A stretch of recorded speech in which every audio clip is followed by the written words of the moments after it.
오늘은 은혜를 입은 노아에 대해서 말씀을 나누고자 합니다. 창세기를 벌써 지금 6장이나 왔습니다. 1장에서 하나님이 천지를 창조하시고 2장에서 하나님이 사람을 창조하시고 가정을 창조하시는 모습을 살펴보았고요. 3장에서 그 창조한 사람이 하나님을 배신하고 반역하고 죄를 짓게 됩니다. 죄로 말미암아 하나님의 심판을 받게 되고 하나님과의 관계가 단절되어 죽음에 이르게 되는 사람의 모습, 그로 말미암아 온 식물과 동물과 자연이 저주를 받게 되는 모습을 우리는 살펴보았습니다.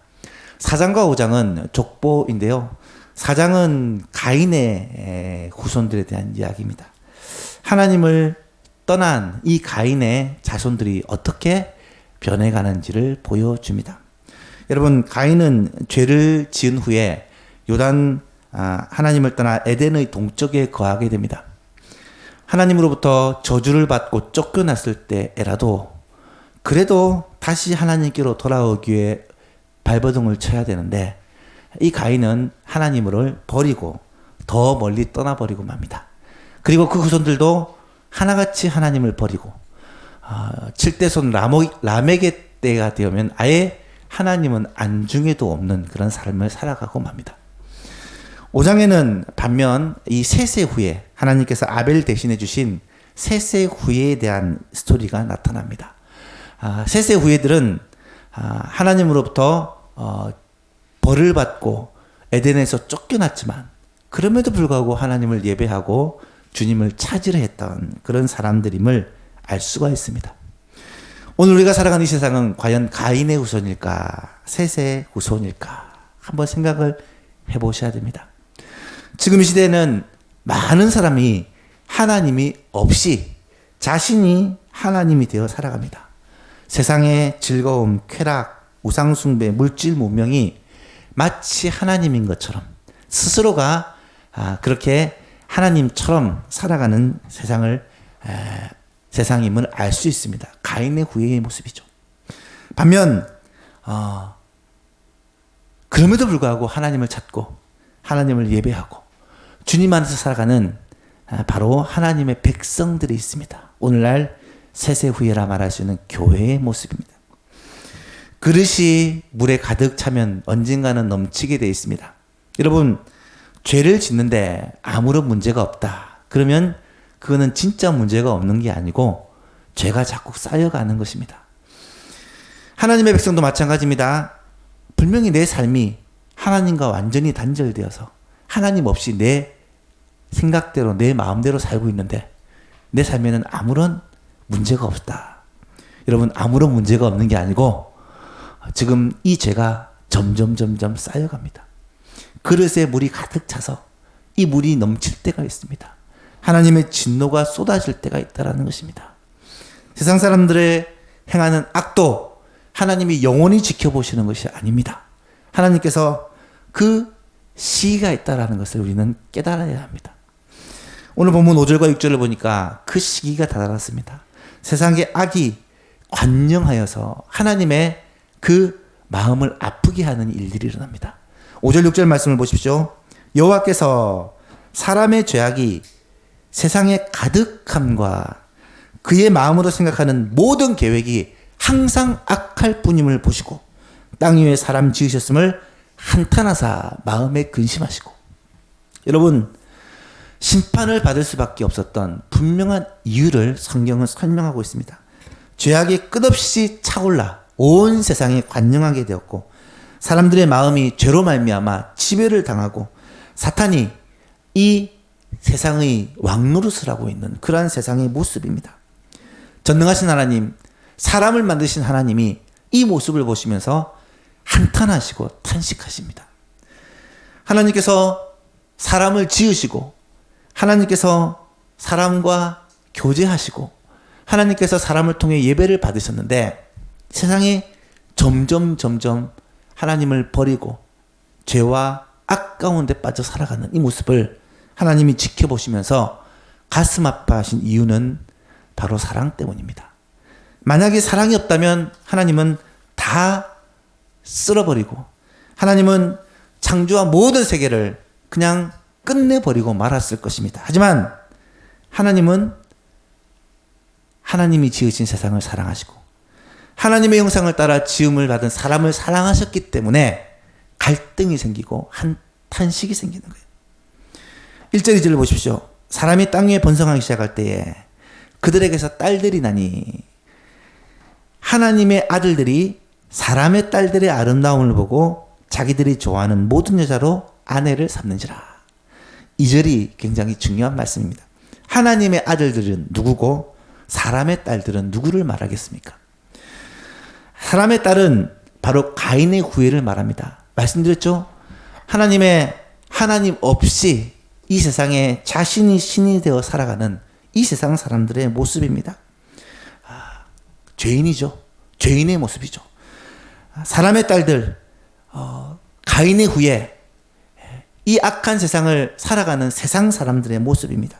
그런데 이 세상 사람들 가운데 하나님의 아들들이 있었다는 거예요. 그러면 하나님의 아들들은 누구를 말하는 것일까? 하나님의 아들들은 똑같이 죄를 짓는 죄인이지만 끊임없이 하나님께로 돌아오는 사람들을 말합니다. 하나님을 예배하는 사람들입니다. 하나님 앞에 나오는 사람들입니다. 주님을 붙드는 사람들이에요. 그 사람을 성경에서는 하나님의 아들들 혹은 세스 후에 혹은 창세기 3장 15절에서 얘기하는 구약의 교회를 말하는 것입니다. 여자의 후손을 말하는 것이죠. 2절 말씀해 보니까 하나님의 아들들이 사람의 딸들의 아름다움을 보고 자기들이 좋아하는 모든 여자로 아내를 삼는지라. 여러분, 가인의 후손들의 삶은 어땠는 줄 아십니까? 가인의 후손들의 삶은요, 이 세상의 물질 문명, 이 세상의 농경 문화, 철기 문화, 유목 문화, 음악과 미술과 여러 가지 산업과 문화를 발전을 시킵니다. 그들은 그런 힘을 가지고 세상을 정복해 가고요. 오늘날에도 마찬가지죠. 이 세상에 많은 사람들은 기술과 산업을 발전시키고 문화를 발전시켜서 이것을 즐깁니다. 하나님 없이도 자신의 힘으로 얼마든지 살아갈 것처럼, 하나님 없이도 기쁘고 즐겁고 행복하게 살 수 있을 것처럼 그렇게 이 땅 가운데 살아가는 가인의 후손의 모습. 이것이 바로 사람의 딸들의 모습입니다. 그러나 하나님의 아들들의 모습은 다릅니다. 똑같은 세상 속에서 똑같이 살아가지만 끊임없이 하나님께로 나아가는 사람들입니다. 하나님을 예배하는 사람입니다. 예배는 어린 양의 피를 가지고 하나님 앞에 제사드림으로 우리의 죄를 그 피의 제사로 말미암아 씻음을 받는 그런 구약의 예배를 드렸던 하나님의 사람들입니다. 놀라운 사실은 이 소수의 하나님의 사람들이 이 땅에 임할 하나님의 진노를 막고 있었다는 사실입니다. 예레미야 5장 1절을 보면 놀라운 말씀이 나타납니다. 예레미야 선지자가 이렇게 예언을 합니다. 너희는 예루살렘 거리로 빨리 다니며 그 넓은 거리에서 찾아보고 알라. 너희가 만일 정의를 행하며 진리를 구하는 자를 한 사람이라도 찾으면 내가 이 성읍을 용서하리라. 하나님의 말씀입니다. 여러분, 하나님은 예루살렘 거리에서 단 한 명이라도 정의를 행하고 진리를 찾는 사람이 있다면 그 사람 때문에 예루살렘 성을 용서하시겠다라고 말씀하고 계십니다. 여러분, 소돔과 고모라가 왜 멸망했는지 아시죠? 소돔과 고모라가 악하기 때문에 멸망을 받은 것이 아니라 의인 10명이 없었기 때문에 멸망을 당한 것입니다. 아브라함이 하나님 앞에 기도하면서 만약에 이 소돔 땅에서 내가 의인 10명을 찾으시면 어찌하겠습니까? 하나님께서 말씀하시기를 내가 10명으로 말미암아 그 성을 멸하지 않겠다라고 약속하십니다. 다시 말하면 의인 10명이 드리는 하나님 앞에 드리는 그 고독한 예배와 경건한 삶이 그 소돔성에 살고 있는 수많은 사람들이 행하는 어두운 악과 죄를 능히 상쇄하고도 남음이 있었다는 말입니다. 단 한 사람의 의인이, 단 한 사람의 예배자가, 단 한 사람의 하나님의 아들이 이 땅에 임할 하나님의 진노와 하나님의 그 심판을 막고 있었다는 거예요. 조금 더 눈으로 보이는 예를 들면 이렇습니다. 이스라엘 백성들이 가나안 땅에 들어갈 때 요단강을 건넙니다. 그때 잘 보시면 요단을 건널 때에 여호와의 궤를 든 제사장이, 보통 일반적으로 제사장 4명이서 이 여호와의 궤를 어깨에 메고 들었어요. 그들이 이 요단강에 들어서니까 발이 요단에 닿는 순간 요단강 물이 끊어졌어요. 흘러가 버리고 위에서는 쌓입니다. 그리고 강 가운데에 이 제사장들이 법궤를 들고 서 있는 동안에는 마른 땅이 드러났어요. 이스라엘 백성들이 그곳을 다 지나갑니다. 다 지나가고 나서 마지막으로 제사장이 무트로 땅으로 올라가는 순간 쌓였던 물들이 다시 흐르기 시작했다라고 기록합니다. 여러분, 이 모습은 바로 이 땅에서 그리스도인들이 해야 될 역할을 보여주는 상징이다라고 생각합니다. 죄악의 물결, 하나님의 심판의 물결을 바로 하나님의 아들들인 우리가 이 땅 가운데서 막고 있다라는 거예요. 무슨 말입니까? 하나님의 아들들이 하나님을 찾고 주님을 예배하며 하나님의 말씀을 따라 이 땅 가운데 살아가는 이 성도들의 삶이 하나님의 심판과 하나님의 진노를 막고 다시금 구원의 기회를 이 땅 가운데 연장시키고 있다라는 말씀이에요. 그런데 그렇게 예배를 드리던 하나님의 사람들이 어느 순간 사람의 딸들의 아름다움에 시선을 뺏기고 맙니다. 세상은 굉장히 매력적이고 신나는 것들로 가득 차 있는 것처럼 보입니다. 하나님의 아들들이 예배드리는 것을, 하나님을 찾는 것을 포기하고 대신 세상의 아름다움에 관심을 빼앗기고 우리의 시선을 빼앗길 때 어떤 일이 벌어졌느냐? 하나님의 심판이 이 땅에 임하였다라는 사실입니다. 여러분, 예를 들면 이렇게 설명할 수 있습니다. 파수꾼의 사명은요, 적들이 들어오는 것을 막는 거예요. 망대 위에 서서 적들이 오는가를 살핍니다. 그런데 그 일은 어떻게 보면 아무 일도 아닌 것처럼 느껴지고 굉장히 무료한 일처럼 느껴집니다. 하루 종일 서 있어도 적들이 오지 않습니다. 그래서 파수꾼이 며칠을 서 있다가 적들이 오지 않으니까 앉아서 졸고 또 무장 해제를 하고 또 망원경을 내려놓고 좀 이렇게 쉽니다. 그러다 보니까 어느새 깊은 잠에 빠지고 맙니다. 그랬더니 그때 마침 적들이 쳐들어와 이 성이 완전히 폐허가 당하고 만다라는 거예요. 여러분, 무슨 의미일까요? 심판은 죄인들 때문에 오는 것이 아니라는 것입니다. 이 세상 사람들은 하나님을 떠나 살기 때문에 죄를 짓는 것이 당연한 거라는 거예요. 문제는 하나님의 아들들이 사람의 딸들에게 시선을 빼앗기고 그들의 아름다움에 빠져 그들과 결혼했을 때, 이 말은 세상에 빠져 세상과 동료되었을 때, 세상과 같아졌을 때 하나님의 심판이 이 땅에 임했다는 거예요. 오늘날로 얘기하자면 세상의 정치인들과 세상의 권력자들이 악을 행하기 때문에 하나님의 심판이 이 땅에 오는 것이 아니라는 말입니다. 여러분, 가진 자들이 없는 자들을 착취하고 노동자들이 데모하고 이런 사회적인 문제 때문에 하나님의 진노와 심판이 이 땅에 임하는 것이 아니라는 말이에요. 죄인들 때문에 나라가 망하는 것이 아니라, 죄인들 때문에 하나님의 심판이 임하는 것이 아니라, 하나님의 사람들이, 교회가, 하나님을 믿는 사람들이 세상에 동요되고 세상에 빠져서 세상과 같아질 때 하나님의 심판이 임한다는 거예요. 왜 그럴까요? 역사를 한번 보십시오.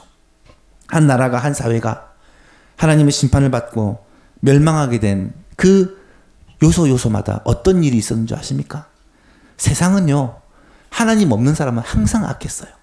문제는 교회가 하나님 앞에 바로 서지 못하고, 교회가 세상과 같아지고, 교회가 돈을 좋아하고 권력을 좋아하고 세상 즐거움을 쫓아 살아가게 되면 그때마다 하나님의 심판이 임했다는 것을 알 수 있습니다.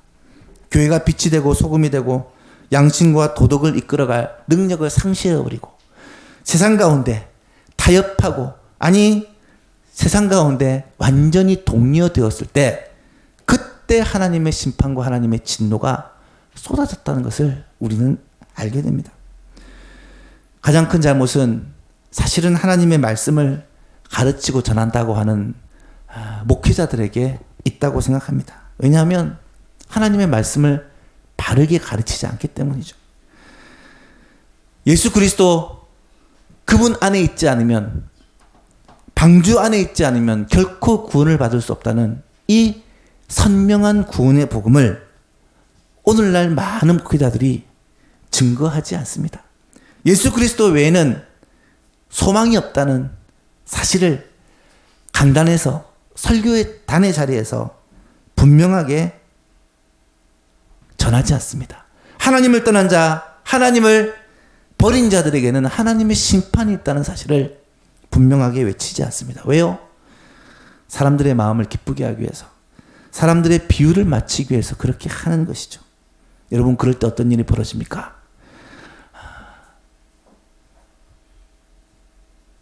성도들이 하나님의 말씀에서 떠나고, 성도들이 이 신앙 가운데서 떠날 때 세상과 교회가 타협하고 섞여갈 때 하나님의 심판이 임하게 된다는 거예요. 바울은 이렇게 탄식을 합니다. 갈라디아서 1장 말씀을 보면, 그리스도의 은혜로 너희를 부르신 이를 이같이 속기 떠나 다른 복음을 따르는 것을 내가 이상하게 여기노라. 다른 복음은 없나니 다만 어떤 사람들이 너희를 교란하여 그리스도의 복음을 변하게 하려 함이라. 그러나 우리나 혹은 하늘에서부터 온 천사라도 우리가 너희에게 전한 복음 외에 다른 복음을 전하면 저주를 받을지어다. 우리가 전에 말하였거니와 내가 지금 다시 말하노니, 만일 누구든지 너희가 받은 것 외에 다른 복음을 전하면 저주를 받을지어다. 이제 내가 사람들에게 좋게 하랴, 하나님께 좋게 하랴, 사람들에게 기쁨을 구하랴. 내가 지금까지 사람의 기쁨을 구하였다면 그리스도의 종이 아니니라. 여러분, 결국 교회의 타락이, 종교의 타락이 우리 시대를 위기로 몰고 가고 있습니다. 책임은 세상 사람들에게 있는 것이 아니라, 책임은 사람의 딸들에게 있는 것이 아니라 하나님의 아들들에게 있다는 사실을 우리는 꼭 깨달아야 됩니다. 오늘날 나라가 위기에 처하고 사회가 위기에 처하고 세상이 위기에 처했다지만 하나님의 사람들이 정신을 차리고 하나님 앞에 바르게 예배하며 하나님의 말씀을 따라 살려고 몸부림을 치는 한 이 나라, 이 민족을 하나님은 결코 포기하지 않으십니다. 하나님의 백성들이 하나님 앞에 복음 붙들고 믿음으로 사는 한 하나님은 이 땅 가운데 소망을 주고 계십니다. 여러분, 오늘 이 노아의 가슴 아픈 방주 사건을 통해서 하나님의 백성의 중요성을 다시 한번 깨달아야 할 것입니다. 3절에 보니까 여호와께서 이르시되 나의 영이 영원히 사람과 함께하지 아니하리니 이는 그들이 육신이 됨이라. 그러나 그들의 날은 120년이 되리라. 여러분, 나의 영이, 하나님의 영, 성령이 영원히 사람과 함께하지 않으시겠다. 이 표현이 처음으로 나옵니다. 여러분, 이것은요 정말로 무서운 말씀이에요. 생각해 보세요. 하나님의 영이 사람과 함께 하셨는데 이제부터는 하나님의 영이 사람과 함께 하지 않으신대요. 구약시대는요 하나님의 영이 사람과 함께 하지 않는 시대예요. 구약시대는 하나님의 영, 성령이 필요할 때 필요한 사람에게 들어가서 필요한 하나님의 역사를 성취하시고 곧 떠나버리십니다. 그런데 신약시대, 은혜의 시대, 복음의 시대, 성령의 시대에는 어떤 일이 일어납니까? 성령께서, 보혜사 성령께서 우리 각 사람의 심령 속에 임하시고, 우리 가운데 임하신 성령님은 영원토록 우리와 함께 하시며 영원토록 우리를 떠나지 않으신다고 약속하고 계십니다. 여러분, 이것이 얼마나 놀라운 일인지 알 수가 없습니다. 로마서 5장에 보면 이런 말씀이 나타나요. 내가 이르노니 너희는 성령을 따라 행하라. 그리하면 육체의 욕심을 이루지 아니하리라. 육체의 소욕은 성령을 거스리고 성령은 육체를 거스리나니 이 둘이 서로 대적함으로 너희가 원하는 것을 하지 못하게 함이라. 여러분, 우리 안에는 성령의 역사와 육체의 소욕, 이 계속해서 갈등을 일으킨다는 것입니다. 서로를 거스리고 대적한다는 것입니다. 그런데 우리가 죄 가운데 거하고 육체의 욕심을 따르면 우리 가운데 있는 성령의 역사가 나를 온전히 다스리고 지배하지 못한다는 거예요. 죄가 하나님 앞에 회개되어지고 우리의 삶이 하나님 앞에 굴복되어지면, 성령께서 나를 온전히 다스리게 되면 우리는 죄를 능히 극복할 수 있고 죄를 이길 수 있고 하나님께서 우리 가운데 다스리는, 주님의 통치와 다스림을 받는 그런 삶을 살 수가 있다는 거예요. 구약의 다윗은 하나님 앞에 범죄하고 나서 어떤 기도를 드린 줄 아십니까? 시편 51편에 다윗의 기도가 나타나는데 이런 기도를 드립니다. 주의 얼굴을 내 죄에서 돌이키시고 내 모든 죄악을 지워 주소서.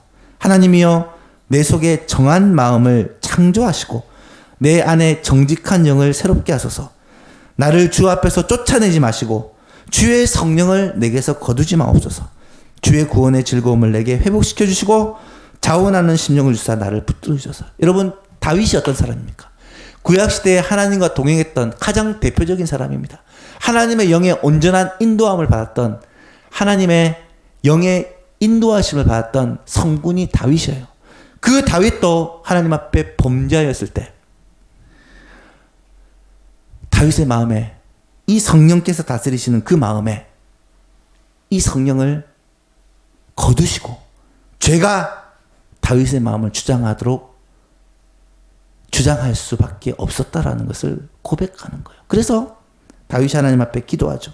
하나님, 내가 회개하고 자복하오니 다시 나를 주 앞에 쫓아내지 마시고 성령님을 내 안에서 거두어 주지 마십시오. 그리고 뭐라고 말합니까? 구원의 기쁨과 구원의 즐거움을 다시 내 안에서 회복시켜 주시고 자원하는 심령을 주사 나를 붙들어 달라고 기도하고 있는 거예요. 여러분, 성령이 우리 가운데서 거두어지지 않기를 소원합니다.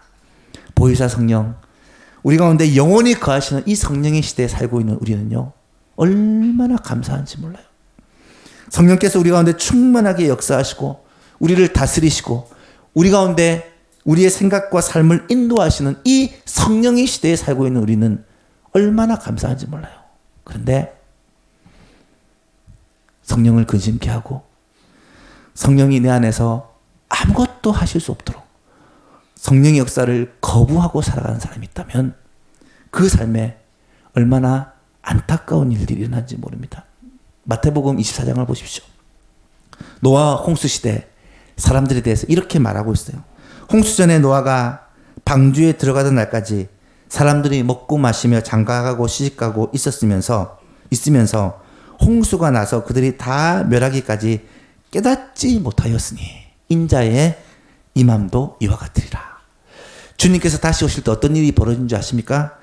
노아 시대에 사람들이 홍수가 오기 그 전날까지 먹고 마시고 즐기고 세상 일에 바쁘고 그렇게 살아가지만 하나님의 심판이 임하실 것이라는 것을 인지하지 못하고 깨닫지 못하고 있다가 그 심판을 피할 수가 없었다라는 거예요.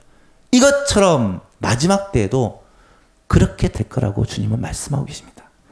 여러분, 사람들은요, 심판이 온다는 사실에 대해서 잘 알지 못합니다. 하나님의 심판이 얼마나 무서운 것인지, 그 심판으로 말미암아 우리에게 영원한 지옥 형벌이 있다는 사실을 알지를 못합니다. 모르죠.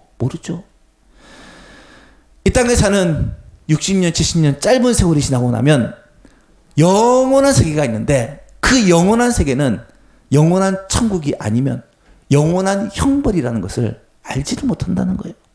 모르죠. 어떻게 알겠습니까? 지옥에 가면 죽지도 않고 영원히 고통받는다는 사실을 알려줘도 믿지를 못한다는 거예요. 여러분, 구원의 문제가 얼마나 심각한 것인지를 여러분 꼭 깨달아야 됩니다. 사람들은 예수 믿고 구원받는 일을 그렇게 심각하게 생각하지 않습니다. 이 땅에서 조금 복받고 조금 잘 되는 것을 더 중요하게 생각하고요. 예수를 믿는 것이 영생을 얻고 구원을 받는 것이라는 사실을 깨닫지 못하고 인지하지 못할 때가 너무나도 많다는 거예요. 심지어 교회에 다니고 신앙생활을 하는 사람들조차다 그렇게 생각하는 사람들이 적지 않다는 것입니다. 예배 자리에 나올 때마다 구원의 하나님 앞에 감사하며 감격하며 예배를 드리기보다 교회 안 나오면 찝찝하고 또 사람들 만나야 되고 목사님 얼굴 도장 찍어야 되고 그래서 교회에 나와주는 사람들이 적잖게 있다라는 거예요. 하나님 앞에 예배하는 것이 얼마나 우리에게 감격스러운 일이요, 감사한 일이요. 우리가 하나님의 자녀로서 영원한 천국 소망을 가지고 살아간다는 것이 얼마나 축복인지를 모르고 사는 사람들이 많다는 거예요. 마음대로 죄를 짓는 이유가 무엇입니까? 바로 하나님의 심판에 대해서 심각하게 생각하지 않기 때문입니다. 하나님의 심판, 하나님의 형벌을 아는 사람은 마음대로 죄를 짓고 살 수가 없다라는 거예요. 5절 말씀 이하를 다시 보시면 여호와께서 사람의 죄악이 세상에 가득함과 그의 마음으로 생각하는 모든 계획이 항상 악할 뿐임을 보시고 땅 위에 사람 지으셨음을 한탄하사 마음에 근심하시고 이르시되 내가 창조한 사람을 내가 지면에서 쓸어버리되 사람으로부터 가축과 기는 것과 공중의 새까지 그리하리니 이는 내가 그것들을 지었음을 한탄함이라 하시니라. 하나님이 드디어 심판의 칼을 뽑아듭니다.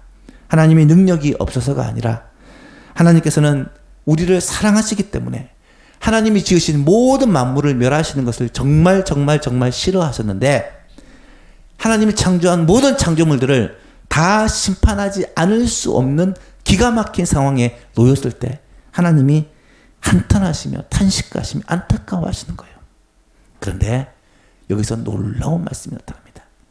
8절 말씀입니다.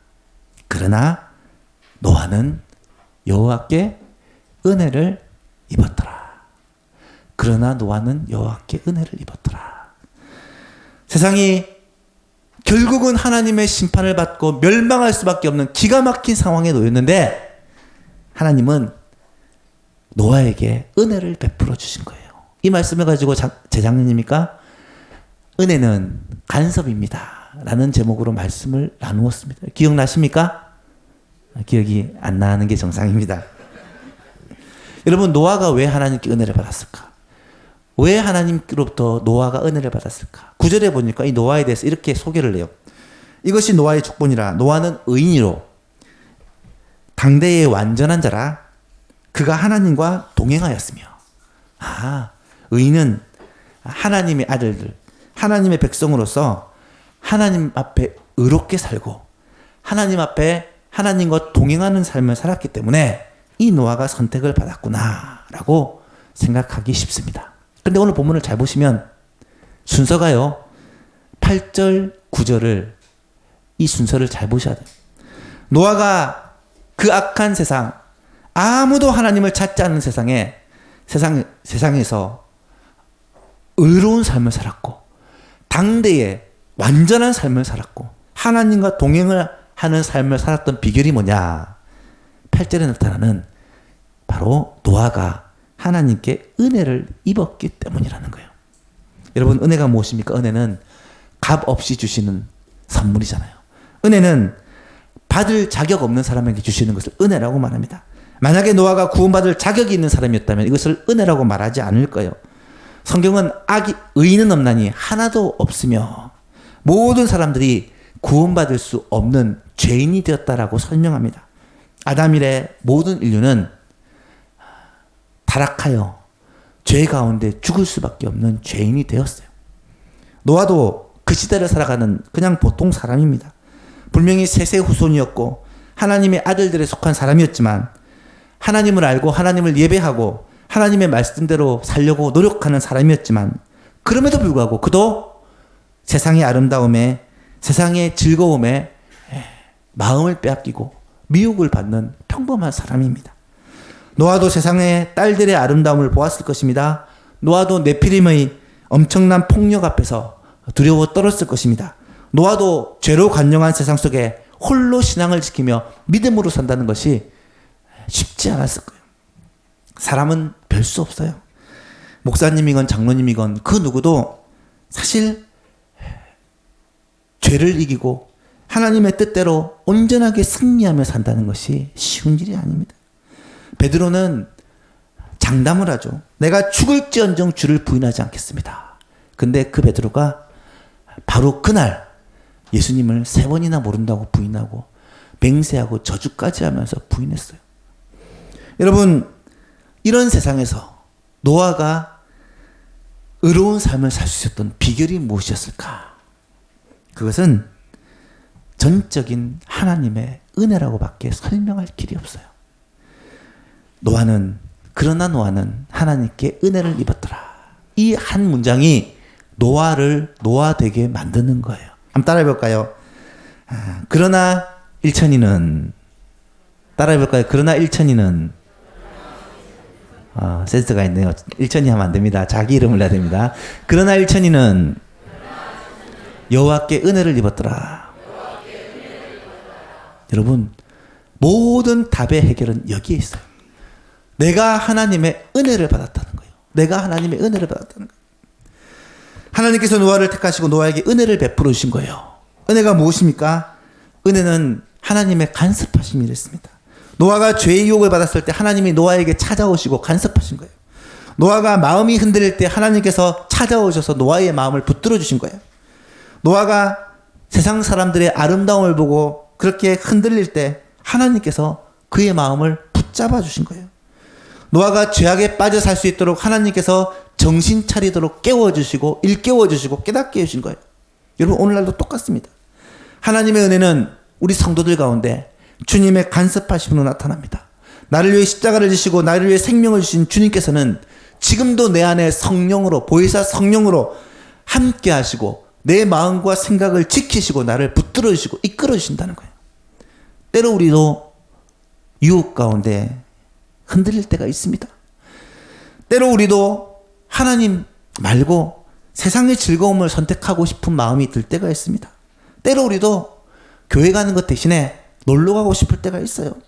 때로 우리도 유익을 위해서, 좀 돈 벌기 위해서 하나님이 기뻐하시지 않는 부정한 방법을 사용하고 싶을 때가 있습니다.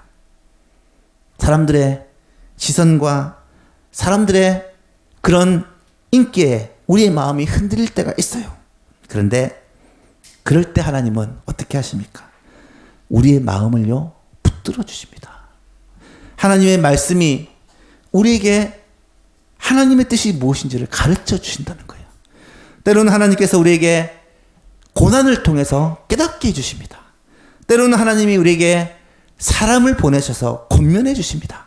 정신 차리게 해주신다는 거예요. 여러분, 이 세상에서 미혹 가운데서, 이 세상의 환난 가운데서 성도가 중심을 잡고 믿음으로 살아갈 수 있는 것은 항상 함께 하시며 동행하시며 붙들어 주시는 하나님의 은혜가 없이는 불가능하다는 사실을 꼭 깨달아야 한다는 것입니다. 사랑하는 여러분, 한번 생각해 보세요. 교회가 없습니다. 말씀이 없습니다. 여러분 혼자 신앙생활을 한다고 생각해 보십시오. 어떻게 이 땅 가운데, 이 세상 가운데 믿음으로 살 수 있겠어요? 저도 자신 없어요. 하나님의 백성들의 모임인 교회가 없고요, 하나님의 말씀인 성경이 없으면요, 여러분 세상에 휩쓸려 갈 수밖에 없는 연약한 우리들이에요.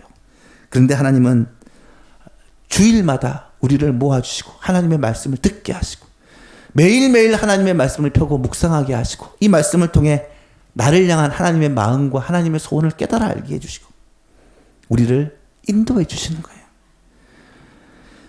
목사님을 통해서 우리에게 하나님의 뜻을 가르쳐 주시고 또 구역장을 통해서 우리 전도회 성도들을 통해서 또 때로는 환경을 통해서, 때로는 고난을 통해서 하나님께서 우리에게 하나님의 뜻을 가르쳐 주시고 하나님의 마음을 깨닫게 해주신다는 거예요. 여러분, 이 모든 것이 하나님의 은혜라는 것입니다. 이 은혜를 노아가 받았기 때문에 멸망받을 수밖에 없는 심판의 시대에 살아가는 노아가 믿음의 삶을 살 수 있었다는 거예요. 똑같지 않을까요? 여기 계신 여러분 한 분 한 분도 분명히 노아의 시대와 같고 소돔의 때와 같은 이 시대를 살아가면서 어떻게 하나님 앞에 중심을 잡고 믿음으로 살 수 있을까요? 하나님의 은혜를 붙드는 길 외에는 절대로 불가능하다는 거예요. 사랑하는 예수망교인 여러분, 오늘 이 시간 우리와 함께 하시는 하나님의 은혜를 붙드실 수 있기를 축복합니다. 그러나 일천이는 하나님께 은혜를 입었더라. 여러분 모두가 하나님께 은혜를 입어서 이 악한 시대, 어쩌면 노아의 시대와 같은 이 시대에 믿음으로 살아가며 하나님의 말씀을 붙들고 교회 안에서 성도들과 함께 신앙생활을 하며 넉넉히 승리하는 모든 예수만교회 가족들이 될 수 있기를 주님의 이름으로 축복합니다.